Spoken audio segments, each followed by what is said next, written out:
தஞ்சாவூர் நடுக்காவேரி அரசமர தெருவில் வசித்து வருபவர் தினேஷ். இவர் மீது கொலை முயற்சி, மணல் கடத்தல், அடிதடி உள்ளிட்ட 15க்கும் மேற்பட்ட வழக்குகள் நிலுவையில் உள்ளது. இந்த பகுதியில் அவர் சார்ந்த சாதி சங்க தேர்தலுக்கான ஏற்பாடுகள் நடந்துள்ளது.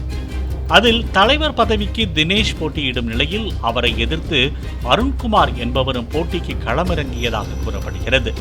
இந்த நிலையில் அருண்குமார் வீட்டிற்கு சென்ற தினேஷ் சங்க தலைவர் போட்டியிலிருந்து விலகச் சொல்லி மிரட்டியதாக கூறப்படுகிறது. இதையடுத்து அருண்குமார் அளித்த புகாரின் பேரில் தினேஷை விசாரணைக்கு அழைத்துச் சென்ற போலீசார் அரிவாளுடன் சுற்றியதாக வழக்கு பதிவு செய்து கைது செய்ததாக கூறப்படுகிறது.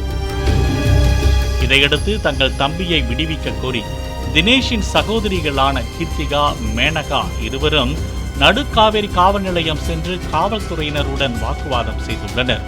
அங்கிருந்த காவல் ஆய்வாளர் ஷர்மிளா தங்கள் இருவரையும் தரக்குறைவாக பேசியதாக குற்றம் சாட்டிய சகோதரிகள் இருவரும் காவல் நிலையம் வாயில் முன்பு விஷம் அருந்தி தற்கொலைக்கு முயன்றதாக கூறப்படுகிறது. இதனை அறிந்து அங்கு வந்த உறவினர்கள் உயிருக்கு ஆபத்தான நிலையில் இருந்த சகோதரிகள் இருவரையும் மீட்டு தஞ்சை மருத்துவக் கல்லூரி மருத்துவமனையில் சிகிச்சைக்காக அனுமதித்தனர். அதில் சிகிச்சை பலனின்றி பட்டதாரியான கீர்த்திகா உயிரிழந்ததால் அங்கு பரபரப்பு ஏற்பட்டது.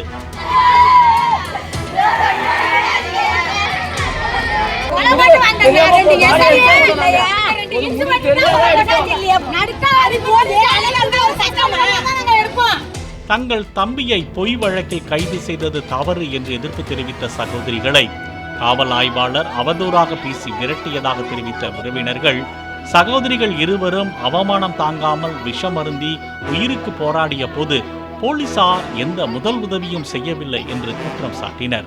தூக்க ஊர்ல அந்த ஆஸ்பத்திரிக்கு 3 ஜீப் நின்னுச்சுன்னு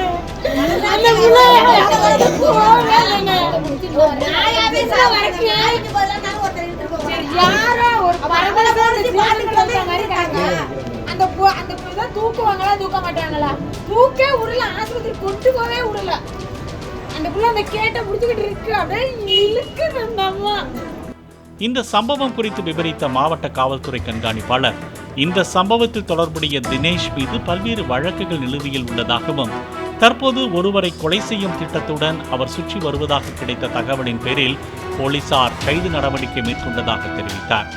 மேலும் ஒவ்வொரு வழக்கிலும் போலீசார் தினேஷை கைது செய்ய செல்லும் போதெல்லாம் அதனை தடுப்பதற்காக அவரது இரு சகோதரிகளும் தற்கொலை மிரட்டல் விடுப்பது வாடிக்கை என்றும் இந்த சம்பவத்தில் எதிர்பாராத விதமாக ஒருவர் விஷம் குடித்து பலியாக இருப்பதாகவும் தெரிவித்தார். கீர்த்திகா உயிரிழந்த சம்பவம் அறிந்த உறவினர்கள் கீர்த்திகாவின் உடலை உடற்கூராய்வுக்கு அனுப்ப மறுத்து தஞ்சை மருத்துவக் கல்லூரி மருத்துவமனையில் போராட்டத்தில் ஈடுபட்டுள்ளனர். இதனால் பதட்டமான சூழல் ஏற்பட்டுள்ளது. பாதுகாப்பிற்கு ஏராளமான போலீசார் நிறுத்தப்பட்டுள்ளனர். பாலிமர் செய்திகளுக்காக தஞ்சை செய்தியாளர் ராஜா. பிளே ஸ்டோர் மற்றும் ஆப் ஸ்டோரில் இருந்து பாலிமர் செயலியை QR கோடு மூலம் பதிவிறக்கம் செய்யுங்கள்.